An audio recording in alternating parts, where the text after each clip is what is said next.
Here's LeBron on Anthony Davis getting the bounce back.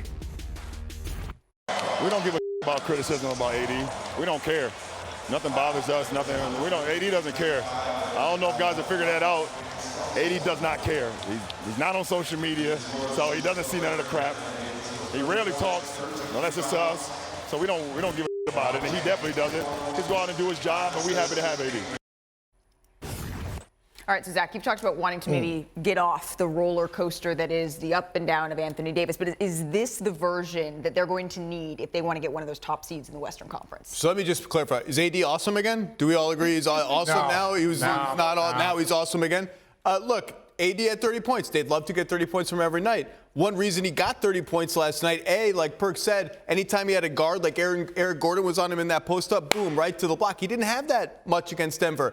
But last night, LeBron, 18 pick and rolls. First game, 5. So that's almost 4 times as many. Most of those with AD. You put LeBron and AD in a 2-man action with shooting around them. He's going to get some buckets diving to the rim, some offensive rebounds, some free throws, some in-rhythm jumpers. Look what happened. 30 points, a little more efficiency. Anthony Davis is really good. Yeah, when Anthony Davis plays well, it is not a one-sided affair. Last year when he was on the floor, the Lakers had the best defense in the NBA. And let's talk about the fourth quarter because everyone wants to talk about the points. No, it was the stops. I mean, we're going to see the highlights here, but being able to hold the Suns to 11 fourth quarter points, also forcing 9 turnovers, that's what they need because it's going to take a while for the Lakers to figure their offense out.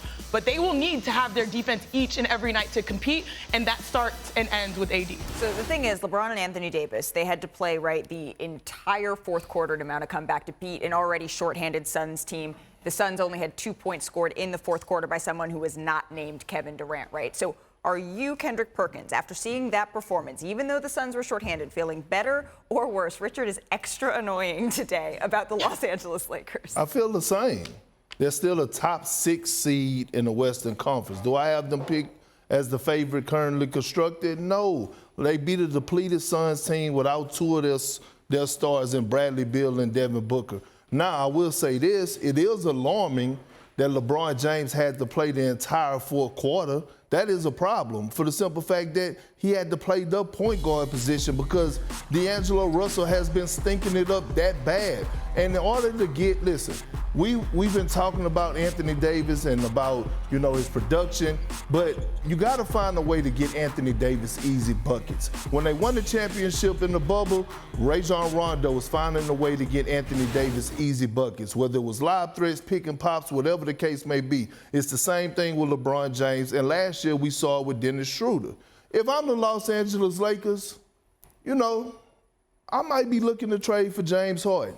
James Harden wants to go to the Clippers, but to be honest with you, James Harden to the Lakers makes the most sense for Anthony Davis. If you want to get him good, easy looks like James Harden did for Joel Embiid last season, how about trading for him? I think you can start trading around, December 15th if you're trying to throw in D'Angelo Russell. If I'm the Lakers and if I'm James Harden, I will reconsider just picking the Clippers and actually want to get to L.A. to be in with the Los Angeles Lakers. And Rui Hachimura not until January 15th. What do you think, Zach? Get Bobby Marks on here for the cap stuff. It's like the deal is either D'Lo plus Rui or D'Lo plus Gabe Vincent plus some other stuff after December 15th. Sure. And look, I can't believe I'm saying this. Ooh. Say it. Say it. Perk, I don't think that's crazy. Say it. Wait. No. One more thing. Here's the thing. The Lakers, last season, their half-court offense was bad. Regular season bad, playoffs bad. Okay. So far, also bad. Eked a win over a depleted Phoenix Suns team.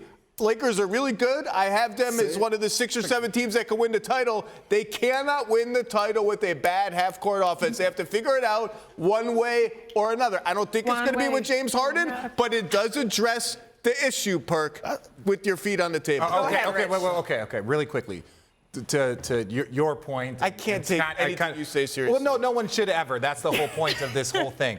Look, my thing is this. When we saw with Russell Westbrook and you see the inconsistencies with Anthony Davis, the Lakers knew about this 2 years ago. We need a third superstar. That's why they went and got the wrong superstar, but they looked and said, Anthony Davis is going to be like this on the offensive end. You talked about him not getting those touches against the Denver Nuggets. Well, that's Aaron Gordon. That's Jokic. He's not posting up against Eric Gordon. He's not going to get those post touches against great defensive teams. That's what he's going to need to do. If they're going to win a championship, he's got to be great against the likes of Giannis and Brook Lopez and Jokic and Anthony Davis, not Eric Gordon. And look, he should dominate them. That's what he did. But when you get a third superstar like James Harden, now the kind of inconsistencies can kind of off balance because you know LeBron is Mr. Consistency in some way, shape, or form. So that's why they went and got a third superstar, because of the inconsistencies that we're already seeing right now early on in the season. But defensively, he's always there. It's the offense that becomes a bit inconsistent. It's not about going to get a third superstar. Well, James Harden's his third superstar. It's about going to get a third playmaker that's going to put AD in. That's what they tried to do. Hold up.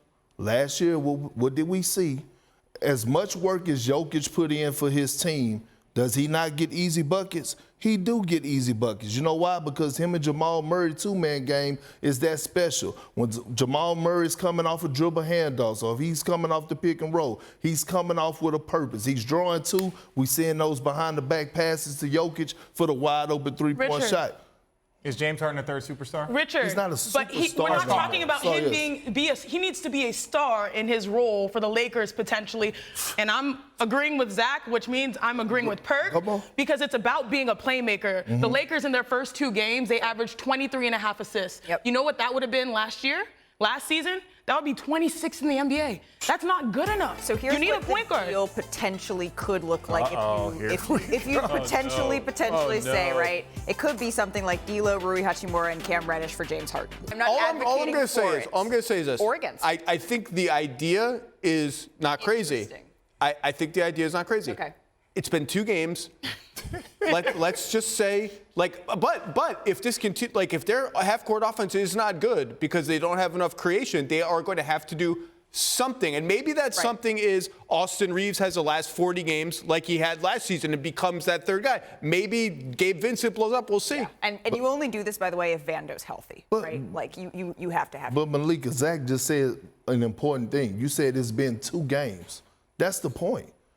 They had a minute plan for LeBron James, and it's been 2 games since they had to throw that out the window to clear up the point guard position. I agree with And we all knew that wasn't necessarily going to last all that long. All right, Eastern. All right, so I'm back here with Kendrick Perkins, with Richard Jefferson if he chooses to join us. We have 2 playoff rematches of series that went to 7. So, Perk, I think it is time for a Big Perk's big list of big-time bounce-back teams. It's only right, and I got my people with me today. It's a big Friday. I look good. It's time for a big list. I'm going to Texas. Everything is big in Texas, and everything look good, including this list that's about to look good.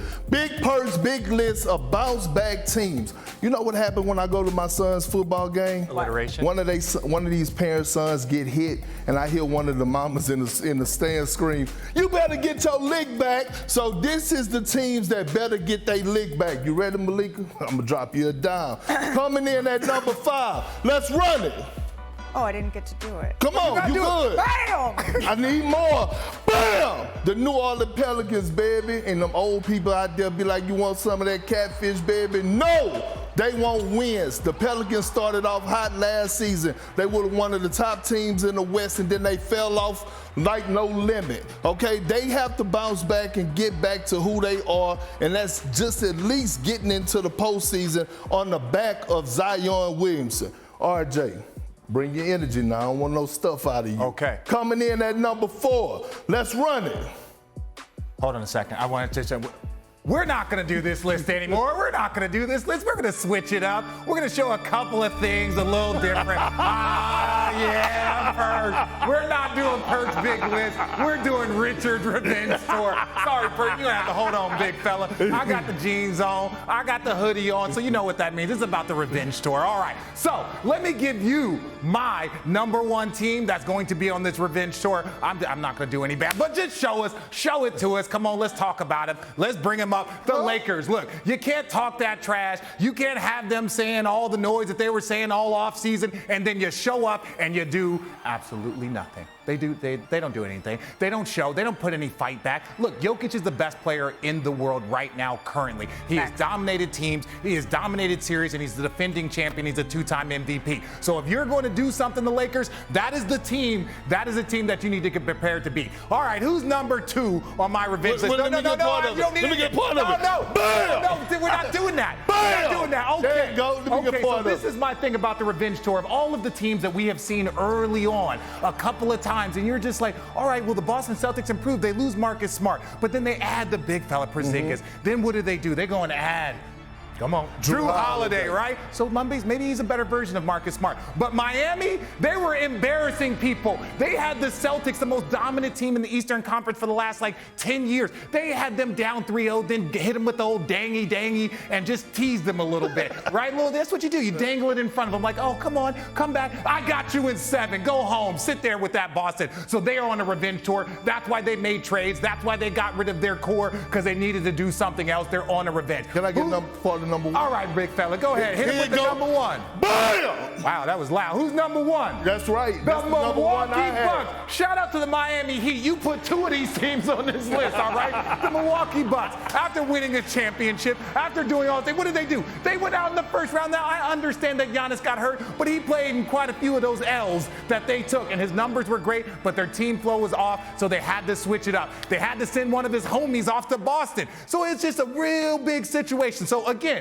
while these are the 3 teams that should be on a revenge tour, the thing that I like the most is that the Miami Heat put both of these bad boys up here. So for me, that's what it is. All 3 of these teams, except for the Lakers, they had to add a couple of key pieces. The Boston Celtics changed their lineup. The Milwaukee Bucks changed their lineup with big players. So to me, that says that they're on a revenge tour, big fella. You know what? Usually I'll be mad for you interrupting my segment, but that was so damn good that we're going to just carry on.